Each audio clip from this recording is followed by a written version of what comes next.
Okay, this is the footwork video for the little Foxtrot routine that we just did. Just gonna do a tiny close-up on the transitions between steps. We did 4 basics, and this is all as a leader with the left foot starting, going forward.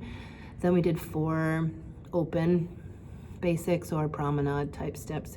And then we did 4 sway steps, which was an 8 count instead of a 6 count. So,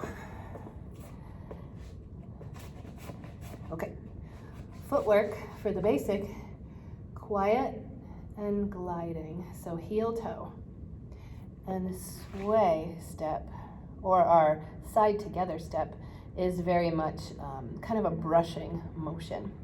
So if I did it facing forward, slow, slow, quick, quick. There's a little lift here, but it's mostly a brush. Kind of, I'm not marching.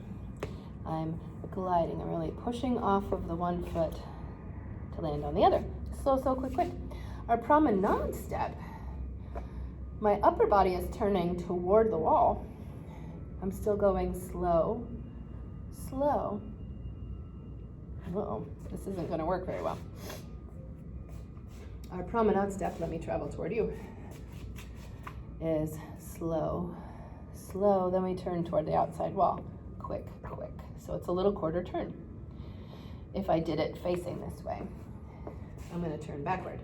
Slow, slow, quick, quick, slow, going forward again.